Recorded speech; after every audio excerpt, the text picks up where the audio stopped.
Good morning. আজ হচ্ছে বৃহস্পতিবার, এখন বাজে সকাল 11টা। কারণ আজকে অনেক বেলা হয়ে গেছে। আজকে সকালবেলা ঘুম থেকে উঠেছি, সমস্ত খাবার দাবার গোছানো হয়ে গেছে, ফল খেয়ে নিয়েছি। আজকে আম খেয়েছি সকাল সকাল উঠে, ইয়ে দেখো ম্যাঙ্গো। আর খেয়েছি তালের শ্বাস সকালবেলা। একদম মানে ঘুম থেকে উঠে বডিটা খুব ডিহাইড্রেট হয়ে থাকে, তো আমি সবসময় ফল খাই। তো আগের দিন তালের শ্বাস নিয়ে এসেছিল অয়ন, তালের শ্বাস খেয়েছি, দুটো খেয়েছি। বেশি খেতে পারছি না কারণ এখানে ঠান্ডা হয়ে গেছে, কালকে খুব বৃষ্টি হয়েছে এখানে, তো এখানে একদম ঠান্ডা ঠান্ডা পড়ে গেছে। কলা খেয়েছি। এই সকালবেলা উঠে ফ্রুটস না খেলে আমাদের চলে না। আর তার সাথে হচ্ছে ওই গোন্দের যে জলটা, ওটা আমি তো সারা দিন খেয়েছি। আমি তোমাদের বলছি, যাদের চুল পড়ে যাচ্ছে, যাদের শরীরে ভীষণ ডিহাইড্রেশন, নাকে রক্ত চলে আসছে, বডি হিট হয়ে যাচ্ছে, ঘাম বেরোচ্ছে, হাতের হাতের চাটু বলে বা পাতা বলে ঘামিয়ে ঘামিয়ে যাচ্ছে, এরকম যাদের আছে এদের কিন্তু পিত্তর সমস্যা, ঠিক আছে, বডি হিট হয়ে যাচ্ছে, এক্সট্রিম হিট বেড়ে যাচ্ছে, এদেরই কিন্তু তোমার হিট স্ট্রোক এগুলো হওয়ার চান্স বেশি থাকে। অবশ্যই এই গোন্দের জল কিন্তু অবশ্যই খেও। 20-30 টাকার গোন্দ এনে ঘরে রেখে দাও, এতটা হবে। এটা একটা গাছের আঠা, খুব ভালো। অল্প জাস্ট একটুখানি 2 লিটার 1 লিটার জলের মধ্যে ডুবিয়ে রেখে দেবে, তখনই খাবে না।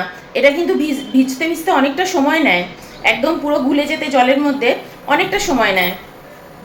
তা অন্তত 3-4 ঘন্টা তো রেখেই দেবে, 4-5 ঘন্টা রেখে দিতে পারো, 6 ঘন্টা বেস্ট রেখে দেবে। 6 ঘন্টা বাদ থেকে ওই জলটা একটু ঘুলবে, ঘুলে ঘুলে খাবে। আর ফেলে দেবে না গোন্দটাকে, ওর মধ্যে আবার জল ঢেলে নেবে, কোনো অসুবিধা নেই। 2-3 দিন আরামসে ওই গোন্দের জল তুমি খেতে পারো, কিচ্ছু হবে না, কোনো খারাপ নয়। তো যাই হোক, ওটা তো খাওয়া চলছেই। ভীষণ উপকার পেয়েছি গো, কি উপকার পেয়েছি গোন্দের জলকে আমি কি বলবো।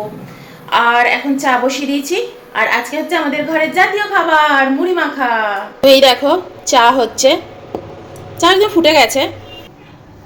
তো এই দেখো টমেটো, বিট নুন আর গাজর দিয়েছি আজকে, পেঁয়াজ দিয়েছি, আদা কুচো, লঙ্কা কুচো।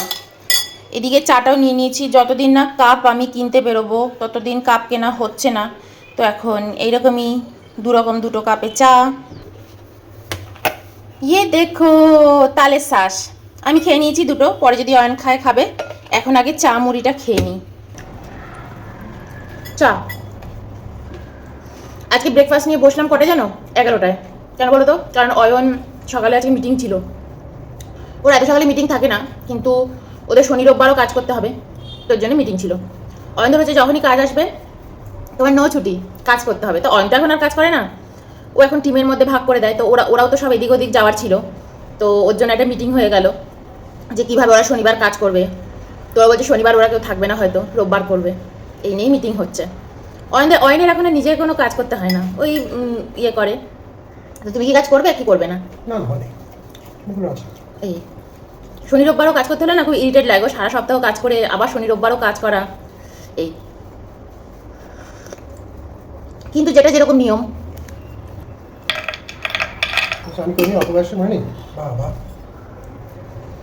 ইনফোসিসে থাকাকালীন আমাকে কাজ করতে হচ্ছে। তখন অয়ন ছোটো ছিল, তখন অয়নকে কাজ করতো, তখনও কিন্তু অয়নের টিম ছিল, কিন্তু তবুও অয়ন কাজ করে দিত। এখন অয়নের কোনো কাজই নেই, মানে অয়ন এখন কোনো কাজে হাতে দেয় না। অয়ন শুধু নিজে এখন পড়াশুনো করে, ওদের শুধু পড়াশুনো। আমি বলছি আমাদের পড়াশুনো শেষ হবে না, বলে না পড়াশুনোটাই হচ্ছে কাজ। আর মিটিং না তো ইয়ে ট্রেনিং, ওদের শুধু ট্রেনিং আর ট্রেনিং থাকে। বাবারে বাবা, এগুলো থাকে। তো যাই হোক, ওর কথা বাদ দাও, ওর কাজের কথা বাদ দাও, এবার আমাদের কথায় আসি।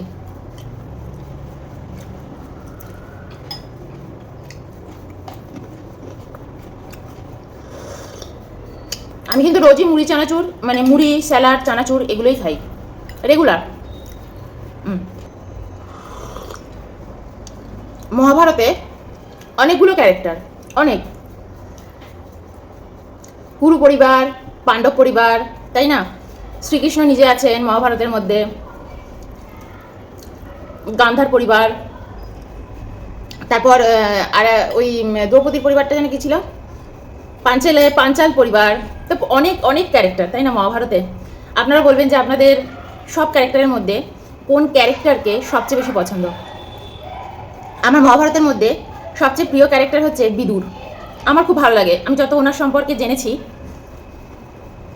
পড়েছি বলেই হাসি পায়।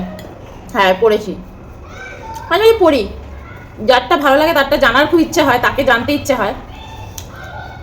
তো বিদুরের ক্যারেক্টার আমার খুব প্রিয় মহাভারতে। এমন একজন মানুষ যিনি সিংহাসনে বসার জন্য একদম একদম যোগ্য ছিলেন, একদম যোগ্য, তাই না? এই অন্ধরাজাটার নাম কি ছিল জানো? ধৃতরাষ্ট্র। ধৃতরাষ্ট্র আর ওদিকে হচ্ছে পাণ্ডু, দুজনের মধ্যেই না কিছু খামি ছিল, তাই না? সিংহাসনে বসার জন্য বড় ভাই তো বসার যোগ্যই ছিল না, চৌকি ছিল না, তো ওই বসেছিল সিংহাসনে। কিন্তু পাণ্ডুর থেকেও কিন্তু যোগ্য ছিল হচ্ছে বিদুর, সিংহাসনে বসার জন্য একদম মানে উপযুক্ত। কিন্তু ওনার ভাগ্য, উনিও কিন্তু রাজারই ছেলে, কিন্তু পলিটিক্স এমন একটা জিনিস ওনাকে কোনোদিনও সিংহাসনের ধারে কাছেও আসতে দেয়নি। বিদুর এটা জানতেন যে আমি যোগ্য, কিন্তু আমি কখনো সিংহাসনে বসতে পারবো না, পলিটিক্স করে ওরা কখনো দেবে না আমাকে ওই সিংহাসন। সবচেয়ে জ্ঞানী গুণী রাজা হিসাবে একদম যোগ্য ছিলেন বিদুর। এই কারণে একমাত্র বিদুরের মহাভারতে না কিছু হারানোর ভয় ছিল, না কিছু পাওয়ার ছিল, তাই না?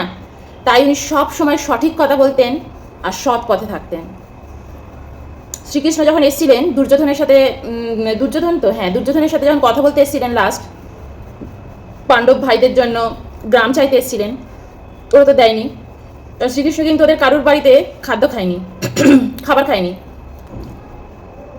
তো বিদুর মামার বাড়িতে বসেই উনি খেয়েছিলেন, তাই না? লাঞ্চ করেছিলেন শ্রীকৃষ্ণ। তো এটা মহাভারতের একটা, আমি যখন এই ক্যারেক্টারটা পড়ি না, বিদুরের ক্যারেক্টার, আর উনি সবসময় বলতেন যে দাদা কখনোই যোগ্য নয় সিংহাসনে বসার জন্য, বড় দাদা, ওর জন্য ওনাকে কেউ পছন্দ করতো না। সৎ কথা বলতো, সঠিক কথা বলতো, সত্য পথে থাকতো, বিদুরকে পছন্দ করতো না কেউ ওই কারণে। তো যাই হোক, আমার ওই ক্যারেক্টারটা খুব পছন্দ। জীবনে জানো তো, যে মানুষের কিছু হারানোর ভয় নেই আর কিছু পাওয়ারও লালসা নেই, সেই একমাত্র সঠিক কথা বলে নির্ভয়ে, তাই না? আজ আমি দেখো যা বলি নিজের মন থেকে বলি, সঠিক বলি বেঠিক বলি, কিন্তু আমি ওটাকে সঠিক ভেবেই বলি যে এটা আমি সঠিক কথা বলছি, সৎ পথে আছি, সঠিক কথা বলছি, এটা ভেবেই বলি। ধরো একদিন যখন আমার চ্যানেল বড় হয়ে যাবে, বা আমি যখন অনেকটা দূর এগিয়ে যাবো জীবনের, চ্যানেল ছোড়ো, জীবনেরও অনেকটা দূর এগিয়ে যাবো, ধরো এমন একটা জায়গায় এসে দাঁড়াবো, আমি কি আমার এই সততা রাখতে পারবো? বা আমি কি আমার এই, আমি যেভাবে কথা বলি বা যেভাবে ইয়ে করি সেটাই আমি রাখতে পারবো? এটা আমি খুব সবসময় খুব ভাবি, মনে মনে খুব ভাবি। এর আগেও আমি জীবনে অনেক অনেক জটিল পরিস্থিতি আমার গেছে, যেখানে আমি সঠিক কথা বলেছি, মানুষের পাশে দাঁড়িয়েছি, কিন্তু আমাকে অনেক অপবাদ, অনেক অপমান সহ্য করতে হয়েছে।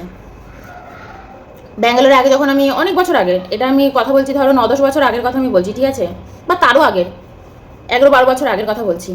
আমরা একটা বাড়িতে ভাড়া থাকতাম, বাড়িটা খুব ছোট্ট বাড়ি, তখন অয়ন ইনফোসিসে চাকরি পায়নি, তারও আগে আরও ভালো, ও আরেকটা, ওখানেও একটা ভালো কোম্পানিতেও চাকরি করতো। তো ওটা ছিল হচ্ছে তোমার কোরমঙ্গলায়, ওখানে একটা ছোট্ট বাড়িতে ভাড়া ছিল, ওখানে বাড়ি ভাড়া মারাত্মক। তো তখন সবে এসছি, তার কিছু বছর আগেই এসছি, ব্যাঙ্গালোরে এসছি পন্ডিচেরি থেকে।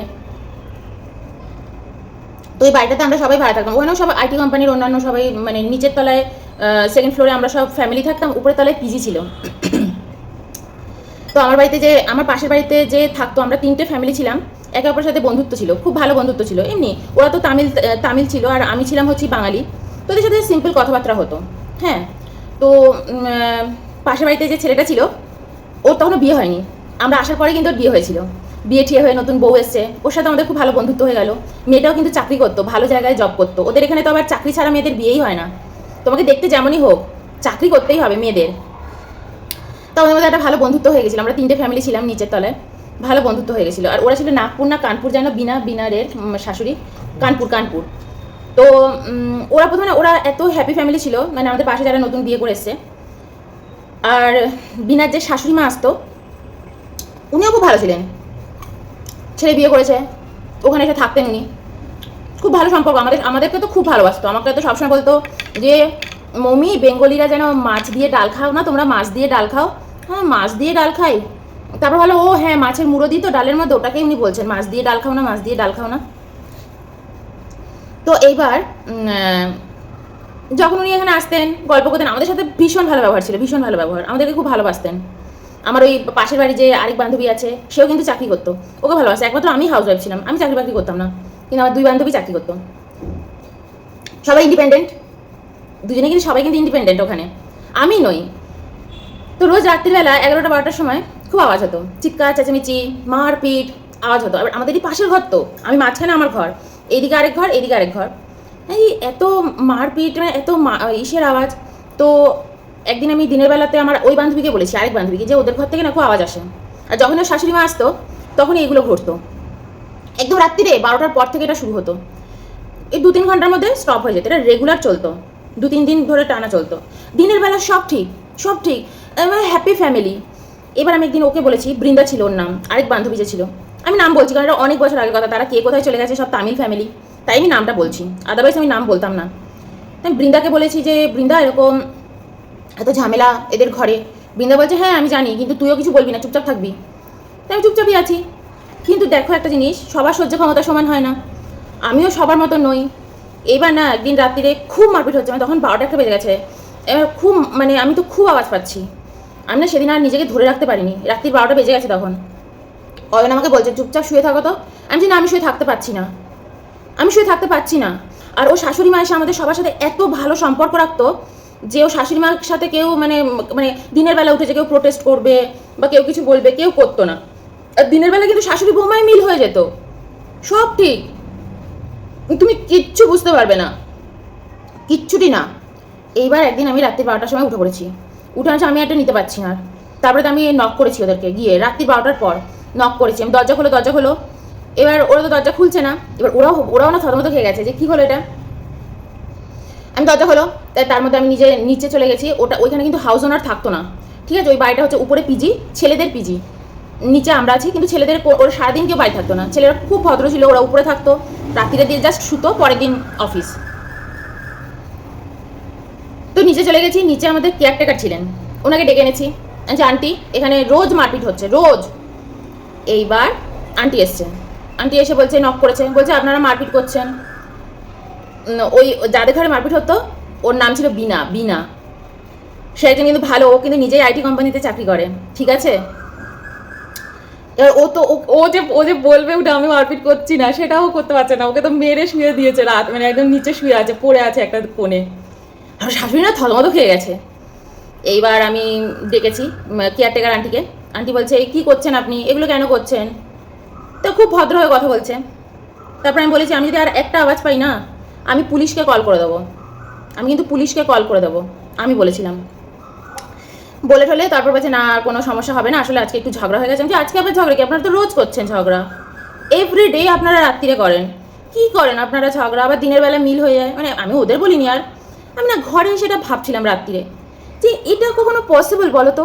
রাত্রির বেলা বৌমাকে ধরে পেটাচ্ছে, বৌমা সকালে অফিসে চলে যাচ্ছে, বৌমার জন্য রান্না বান্না করে আবার সবার সামনে বৌমাকে খাইয়ে দিচ্ছে, ভাতের দলা এরকম করে নিয়ে বৌমাকে খাইয়ে দিচ্ছে। আমি না ভাবতাম এটা কি কখনো পসিবল, আমি যা দেখছি এটা কি সত্য, এরকম হতে পারে? তারপর না আমি আর কিছু বলিনি। তারপর পরের দিন থেকে দেখছি সবাই খুব চুপচাপ হয়ে গেছে, মানে পুরো বাড়িতে। ওইদিকে কোনায় আরেক আন্টি থাকতো, মানে টোটাল আমরা ওই ফ্লোরটাতে, সেকেন্ড ফ্লোর না থার্ড ফ্লোর, সেকেন্ড ফ্লোরে থাকতাম। টোটাল আমরা ফ্লোরটাতে 4-5টা ফ্যামিলি ছিলাম। বৃন্দা, আমি আর ও বিনা, 3জন তো বন্ধুই ছিলাম, এছাড়াও আরও 2টো ফ্যামিলি থাকতো। সবাই না খুব চুপচাপ হয়ে গেছে। তো এবার আমি ছাদে যেতাম জামা কাপড় মেলতে, তো ওইখানে গিয়ে আমাদের গল্প টল্পগুলো হতো। তো আমি গেছি, ছাদে গেছি, বৃন্দা দেখছি আমার সাথে না বেশি কথা বলছে না, মুখটা ঘুরিয়ে নিচ্ছে। আমি যা বাবা, আমার দিকে আমি আবার কী করলাম, মুখ ঘুরিয়ে নিচ্ছে। আর বিনা তো বাড়িতেই থাকতো না, ও তো সকালবেলা অফিসে চলে যেত, বিকেলবেলা বাড়িতে আসতো। বৃন্দা আবার ঘরেই, যেহেতু ওর কাজ ছিল, ও ঘরেই ল্যাপটপ খুলে কাজে বসতো, ওর খুব একটা বাইরে যেতে হতো না। তো আমি তখন প্রথম দিনে কিছু বলিনি, আমি নিজে একটু রাগ করে আছি যে যা বাবা কী আবার হলো। তো 2 দিন বাদে আমি তখন বৃন্দাকে জিজ্ঞেস করেছি যে কি হয়েছে তোমার, তুমি এত চুপচাপ হয়ে গেছো। তারপর দেখতে কি বিকেলের দিকে বৃন্দা আর বিনা যখন আসতো, ওরা দুজন আবার কথা বলতো, আর ওর শাশুড়িও তার মধ্যে থাকতো, গল্প করতো। আমাকে কিন্তু কখনো ডাকতো না যে মমি এসো বা কথা বলি, ডাকতো না। তা আমার আবার এটা খারাপ লাগতো, তখন তো আমার বয়স কত কম, আমি তো কত ছোট তখন। আমি যা বাবা আমাকে ডাকেও না, কিছুই না। তারপর একদিন আমি ওদের কাছে গিয়ে জিজ্ঞেস করেছি বৃন্দাকে যে বৃন্দা তুমি আমাকে তো ডাকো না, খাও না, আমি তো খাবো না, বুঝলে। তাই আমি বৃন্দাকে গিয়ে জিজ্ঞেস করেছিলাম যে কি হয়েছে তোমার, আমি কি কিছু করেছি, আমি কিছু ভুল কিছু করেছি তোমাকে তো কিছু বলেছি, কি হয়েছে? বলছে সেদিনকে রাত্রিবেলা তুমি এরকম কেন ওদের নক করেছো, কেন ওদেরকে এরকম বলেছো? আমি বলবো না, ওরা তো রোজ মারপিট করছে। আমি সেদিন গিয়ে বলেছি, তুমি দেখো আমি যদি সেদিনকে না বলতাম বিনাকে কি মার মেরেছে। বিনা তো উঠে বলতেও পারছে না যে আমার কিছু হয়নি, ও তো পড়ে আছে একটা কোনায়, পড়েছিল ঘামিয়ে, কি অবস্থা, ওকে এত মেরেছে ওর শাশুড়ি মা। তারপরেতে বলছে না ওটা ওদের ফ্যামিলি ম্যাটার, তোমার এর মধ্যে ঢোকা উচিত হয়নি। তারপর বলছে ও শাশুড়ি মা খুব রেগে গেছে। ও শাশুড়ি মা বলছিল যে আমি মৌমিকে খুব ভালো মেয়ে ভেবেছিলাম, কিন্তু মৌমি যে এত ফালতু জানতাম না। যা বাবা, আমি খারাপ, আমি ঠিক আছে। তারপরে বলছে তুমি ওর শাশুড়ি মাকে গিয়ে সরি বলো। যেই বলেছে ওর শাশুড়ি মাকে গিয়ে সরি বলো, তুই কাকে সরি বলতে বলছিস? আমি কোনোদিনই সরি বলবো না, ঠিক আছে? জীবনে আমি কখনো সরি কাউকে বলি না, আর সেখানে আমি সরি বলবো আগে আমাকে বল এসে যে আমি কি ভুল করেছি। ওই যে বলেছে বলো সরি, বাহ আমি ঘরে ঢুকে গেছি, আর বেরোচ্ছি না, আর ওদের সাথে কথা বলছি না একদম। এবার আমি আমার দিক দিয়ে কথা বলা স্টপ করে দিয়েছি। এইবার ওদের আমি দেখিয়ে দিয়েছি দেখ আমি একা কিরম থাকতে পারি। আর তখন আমার বয়স কম, আমি তো রোজ বিকেলবেলা আসছে, আমরা যখন ঘুরতে বেরিয়ে যাচ্ছি, এটা করছি ওটা করছি, শপিং করছি। তখন আমাদের বাড়ির সামনেই ছিল টোটাল শপিং মল। এখন আর শপিং মলটা মানে নেই, এখন অন্য নাম হয়ে গেছে। তখন আমার বাড়ির সামনেই ছিল একদম টোটাল শপিং মল, বিশাল বড়। ওখানে যাচ্ছি, ঘুরছি, খাচ্ছি, বিরিয়ানি খাচ্ছি, এটা খাচ্ছি ওটা খাচ্ছি, ঘুরছি ফিরছি আসছি। এবার একটা জিনিস ওদের আমি দেখিয়ে দিয়েছি যে অ্যাজ এ ফ্যামিলি দেখ আমরা দুজন স্বামী স্ত্রী কত হ্যাপি। তোরা তো চাকরি করিস, তোদের বরেরা তোদেরকে ভালোও বাসে না, শুধু চাকরিই করিস। চাকরি যদি আজকে তোরা ছেড়ে দিস, কালকে তোদের ডিভোর্স হয়ে যাবে।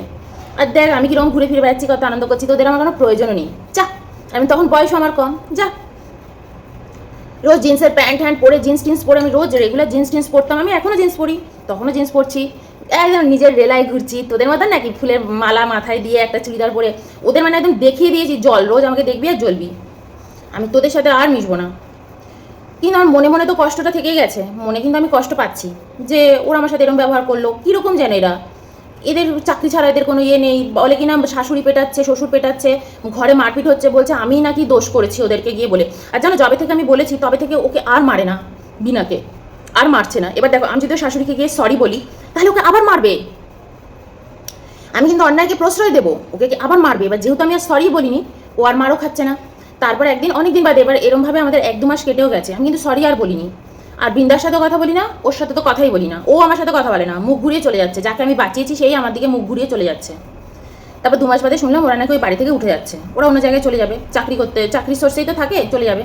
তো একদিন সন্ধ্যাবেলা আমি তখন ছাদে ঘুরছি, অয়ন তখনও বাড়ি ফেরেনি, সন্ধ্যাবেলা আমি ছাদের মধ্যে ঘুরছি, তখন ওই বিনা ছাদে এসছে জামা কাপড় মেলতে। কিন্তু ওর জামা কাপড় মেলার ছুতোতে এসছে, ও জানতো যে মৌমি ওই টাইমটাতে ছাদে থাকে, 6টা সাড়ে 6টার সময় ছাদে থাকে। অয়ন তখন বাড়ি ফিরতো রাত্রির 8টায়, ওদের এরকমই টাইমিং ছিল, তাই না? 10টা থেকে 8টা অব্দি এরকম একটা টাইমিং ছিল, হোয়াট এভার। তো ও 8টায় তখন বাড়ি ফিরতো, আর আমি 6টা 7টা সাড়ে 7টা 8টা অব্দি, 7:45 অব্দি ছাদেই ঘুরঘুর করতাম, কোনো কাজও তো সেরকম ছিল না। ও তখন ছাদে এসে আমাকে বলছে, মানে আমার হাতে পায়ে ধরে ফেলেছে জানো, এসে আমার হাত দুটো ধরে পারলে পা ধরে ফেলে। আমি যে কী করছো তুমি? বলছে মম্মি আমি তো চলে যাবো। আর তখন আর বাকি ছিল ওদের 2-3 দিন। মম্মি আমরা তো চলে যাবো, তোমাকে আমি কী করে থ্যাংক ইউ বলবো? আমি বললাম তুমি এখন এসছো থ্যাংক ইউ বলতে, আর এতদিন তো তুমি আমার সাথে কথাই বলোনি। বলছে তুমি আমার জন্য যা করেছো মম্মি আমি কোনো দিন তা ভুলবো না। আর তোমার আজকে আমি একটা কথা জানিয়ে দিয়ে যাচ্ছি। আমি কি?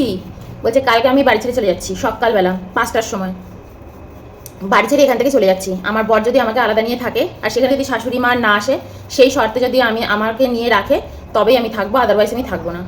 আমি বলছি তোমার শাশুড়ি মা রাজি হয়ে গেছে? বলছে তখন তো শাশুড়ি মা এই বাড়িতেই রয়েছে। বলছে ও রাজি হবে না তো কে রাজি হবে? আর আমি ওকে বলেই দিয়েছি আপনি যদি আমার গায়ে হাত তোলেন বা কিছু বলেন তাহলে কিন্তু পাশের ঘরে মৌমি আছে, তো খুব সাবধান। আমি না তখন এত হাসি পেয়েছে আমার। বলছে জানো মৌমি তোমারই ভয় দেখিয়ে রেখে দিয়েছি শাশুড়ি মাকে, যে খবরদার আমার গায়ে হাত দিলে না পাশের ঘর থেকে কিন্তু মৌমি চলে আসবে। আমি মনে হয় যে ব্যাং আর কখনোই যাবো না তোকে বাঁচাতে, যা এখান থেকে। তারপর পরের দিন সকালবেলা 5টার সময় বাড়ি ছেড়ে চলে গেছে। কিন্তু ভাবো এই যে 2-3 মাস আমি কত একা থেকেছি তো একা। প্রত্যেকটা দিন জানো, প্রত্যেকটা দিন আমি ভেবেছি আমি ভুল করেছি, আমার কখনো এরকম করা উচিত হয়নি।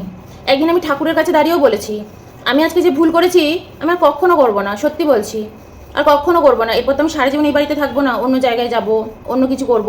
আমি যদি সত্যি দেখি না আমার সামনে কাউকে মেরে পুঁতেও দিচ্ছে, কখনো আমি মুখ খুলবো না। করছে সে ডিজার্ভ করে তাই সে মরছে, আমি তো কত ভালো আছি, দেখো আমি আমার লাইফে কত ভালো আছি। কখনো প্রতিবাদ করবো না, কখনো কিছু বলবো না। আমি অন্যদের মতন ভালো থাকতে চাই, ভালোভাবে বাঁচতে চাই, সেই অধিকার তো আমারও আছে, তাই নয় কি? তারপর আমি এই যে এইগুলো ভাবছি 2-3 মাস ধরে, কিন্তু যেদিনকে ও এসে আমাকে এই কথাটা বলে এবং পরের দিন সত্যি সত্যি সকাল 5টার সময় চলেও গেছে, ওখান থেকে চলেও গেছে, বৃন্দাকেও বলেনি, ঠিক আছে চলে গেছে। আর আমাকে ও একটা কথা বলে গেছিলো যে মম্মি তোমার এই ঋণ আমি কোনোদিনও শোধ করতে পারবো না, এই জীবনে শোধ করতে পারবো না। আমি তখন বলেছিলাম যে আমার হয়তো কোনো ঋণ থেকে গেছে, তাই আমি সেটা তোমাকে শোধ করে দিলাম, তুমি এত ভেবো না। কিন্তু আমি একটা জিনিস সেই সময় ঠাকুরের কাছে দাঁড়িয়ে সেদিন বলেছিলাম যে আমি যে পথে আছি সঠিক পথেই আছি, কিন্তু তাহলে আমাকে এত কষ্ট সহ্য করতে হচ্ছে, আমাকে এত তোমরা জানো ওই বাড়িতে, পুরো বাড়িতে সবাই সেই সময় আমার সাথে কথা বলা বন্ধ করে দিয়েছিল, আমি পুরো এক ঘরে করে দিয়েছিল আমাকে, তাই না, পুরো এক ঘরে করে দিয়েছিল। আর আমাকে ওকে দরকারও পড়তো না, সেটা হচ্ছে অন্য ব্যাপার, দ্যাটস আ ডিফারেন্ট থিং, যে আমার সাথে আমি কারোর সাথে মিশছি না, কিন্তু আমাকে দেখে সবাই না চেনার ভান করে চলে যাচ্ছে। আমরা আজকে সমাজে কত বড় বড় কথা বলি, এই কুকুরের উপর অত্যাচার হচ্ছে, এই মানুষের উপর অত্যাচার হচ্ছে, ডোমেস্টিক ভায়োলেন্স হচ্ছে, কিন্তু যখন তুমি সত্যি সত্যি সেই কোনো কাজ করতে যাবে না প্র্যাকটিক্যালি, তুমি দেখতে পাবে যে অ্যাকচুয়ালি তুমি কোথায় পড়ে আছো, কেউ তোমার দিকে ফিরেও তাকাবে না, কেউ না। তো যখন ও চলে গেলে 1-2 মাস, তখন আমাকে কত কষ্ট সহ্য করতে হলো, ওই 2-3 মাস। তারপর যখন ও চলে গেছে, আমাকে যখন ও বলে গেল, সেটাও তো ছাদে দাঁড়িয়ে বললো, কারোর সামনে তো বললো না, কারোর সামনে দাঁড়িয়ে তো বললো না। তো এই হচ্ছে আমাদের সমাজ, এই হচ্ছে আমাদের প্রকৃতি, ঠিক আছে। তুমি সঠিক পথে থাকো আর যাই করো, তুমি যত সঠিক হবে তোমার জীবনে, তুমি তত বেশি একা থাকবে, তত বেশি কষ্ট সহ্য করতে হবে। তো যাই হোক, তারপর আমরাও 1 বছরের মধ্যে তো অয়নও চাকরি পেয়ে গেল ইনফোসিসে, ওই বাড়ির কর্ম আমার শেষ হয়ে গেল, আমি ওইখান থেকে চলে গেলাম। যখন চলে যাচ্ছি, যখন ওই বাড়ি ছাড়বো, তখন সবাই এসে আমাকে বলছে মম্মি তুমি কত ভালো, তুমি চলে যাচ্ছ, তোমার জন্য আমাদের মন খারাপ হবে, তোমাকে আমরা খুব মিস করবো। আমি মনে মনে ভাবছি এরা কি বলে, এতদিন ছিলাম কথা বললো না, এখন বলে আমার থেকে নাকি ভালো কেউ নেই যখন আমি চলে যাচ্ছি। আমি না মাঝে মাঝে খুব, জানো তো, মানে এই নিয়ে খুব ডিস্টার্ব হয়ে থাকি, কি সত্য কি মিথ্যে আমি না সত্যি বুঝতে পারি না, সত্যি বুঝতে পারি না। এই সমাজে কিভাবে থাকা উচিত, কি বলবো, কি করব, কি করলে মানুষের ভালো লাগে, কি করলে মানুষের খারাপ লাগে, আমি সত্যি বুঝতে পারি না।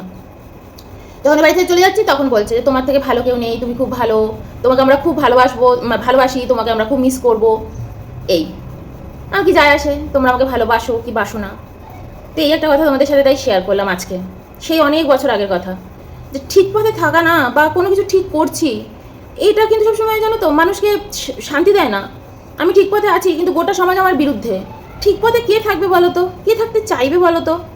তারপর থেকে আমি কোনোদিনও কারোর বিষয়ে ইন্টারফেয়ার করি না, ইন্টারফেয়ার করি না, যদিও আমার সামনে সেরকম কিছু ঘটেনি, হ্যাঁ ইন্টারফেয়ার করি না। যে ঠিক আছে ভাই, তুমি মার খাচ্ছ, তুমি মার খাওয়ার জন্যই এসেছো, ইউ ডিজার্ভ ইট, তুমি এটা ডিজার্ভ করো, তুমি পেটানি খাচ্ছ, তুমি এটা ডিজার্ভ করো, ঠিক আছে। আমি তো পেটানি খাচ্ছি না, আমি কেন শুধু শুধু ঝামেলায় জড়াবো বলতে পারো। ও আমাকে 2 মাস বাদে ছাদে দাঁড়িয়ে আমাকে বলছে মমি, আমার হাতে পায়ে ধরছে, সত্যি বলছি হাতে পায়ে ধরছে, পায়ে পা ধরতে গেছিল আমাকে, থ্যাংক ইউ বলছে আমাকে, ও চলে যাবে তাই। তো আমি মনে মনে ভাবলাম তুমি ডিজার্ভ করো মার খাওয়া, তুমি আমাকে সবার সামনে বললে না, এ ছাদে কেন বললে, তোমরা আমাকে বলো ও কেন ছাদে বললো, আমার খুব খারাপ লেগেছিল। যাই হোক, এই একটা ঘটনা বললাম। তো আমি এই জন্য এখন সব কিছু থেকে দূরে থাকি, সমাজের থেকে দূরে থাকি, মানুষের থেকে দূরে থাকি। এত ভণ্ডামি, কি করে রাত্রিরে সে মার খাচ্ছে, দিনের বেলা শাশুড়ি মা ওকে খাইয়ে দিচ্ছে, আবার রাতে ধরে পেটাচ্ছে, মেয়েটার দিকে চাকরি করে। আচ্ছা তোমরা বলবে যে তাহলে হয়তো ওদের ঝামেলা হচ্ছে, দিনের বেলা ঠিক হয়ে যাচ্ছে, তাই নর্মাল ব্যাপার, শাশুড়ি মা তো মায়ের মতন, মা পিটিয়েছে তাতে কি হয়েছে। আচ্ছা বর পাশে দাঁড়িয়ে দাঁড়িয়ে দেখছে যে মা পেটাচ্ছে, তাহলে ও ছেড়ে চলে গেল কেন, 1-1.5 মাসের মধ্যে ও সকালবেলা ছেড়ে চলে গেল কেন, সকাল 5টার সময় ও লাগেজ ফাগেজ গুছিয়ে, সকাল 5টা, তখনও ভোরের আলো ফোটেনি, ও কেন চলে গেল তাহলে, একটু বলো আমাকে এগুলো। আমি না মাঝে মাঝে এগুলো ভাবি যে আমি যা দেখছি, দুনিয়ার চারদিকে যা দেখছি, কতটা সঠিক কতটা বেঠিক। আর তোমাদের যদি কখনো মনে হয় কোনো বিষয় নিয়ে আলোচনা করার, তোমরাও আমাকে বলো, হ্যাঁ যে দিদি তুমি এই বিষয়টা নিয়ে আলোচনা করো না, একটু এই বিষয়টা নিয়ে একটু কথা বলো না। তো আমিও না এবার থেকে সেরকম কোনো বিষয় তুলে বা সেরকম কোনো বিষয়ে কথা বলবো। আদারওয়াইজ তো আমি নিজের সম্পর্কেই কথা বলি, নিজের কিছু কিছু ঘটনা, নিজের জীবনের থেকে কিছু কিছু ছোটো ছোটো ঘটনা, সেগুলি সবসময় আমি তুলে ধরি। তো এই হ্যাঁ, পার্সোনাল ব্যাপারে আমি মোটেই কথা বলবো না। কোথায় তোমার বাচ্চা, কোথায় তোমার শাশুড়ি, কোথায় তোমার শ্বশুর, কোথায় তোমার ননদ, তাদের নিয়ে কথা বলো না। আমার বাচ্চা, শ্বশুর, শাশুড়ি, ননদ, এদের কারুকে নিয়ে তোমাদের কোনো প্রয়োজন নেই, তাই না, এটা আমার ব্যক্তিগত, তাদের ব্যক্তিগত জীবন এটা। কিন্তু অন্য কোনো বিষয় যেটা নিয়ে সত্যি সত্যি আমাদের সকলের কোনো লাভ হবে, তোমাদেরও যদি মনে হয় এরকম কোনো আলোচনা করা উচিত সকলের সামনে, বা এরকম কোনো আলোচনা করা যায়, তো আমার সাথে প্লিজ বলো, আমি সেই বিষয় নিয়ে আলোচনা করব, আমিও দেখবো সেই বিষয় নিয়ে আমি কথা বলতে পারি কিনা। তো যাই হোক, চলো বাই।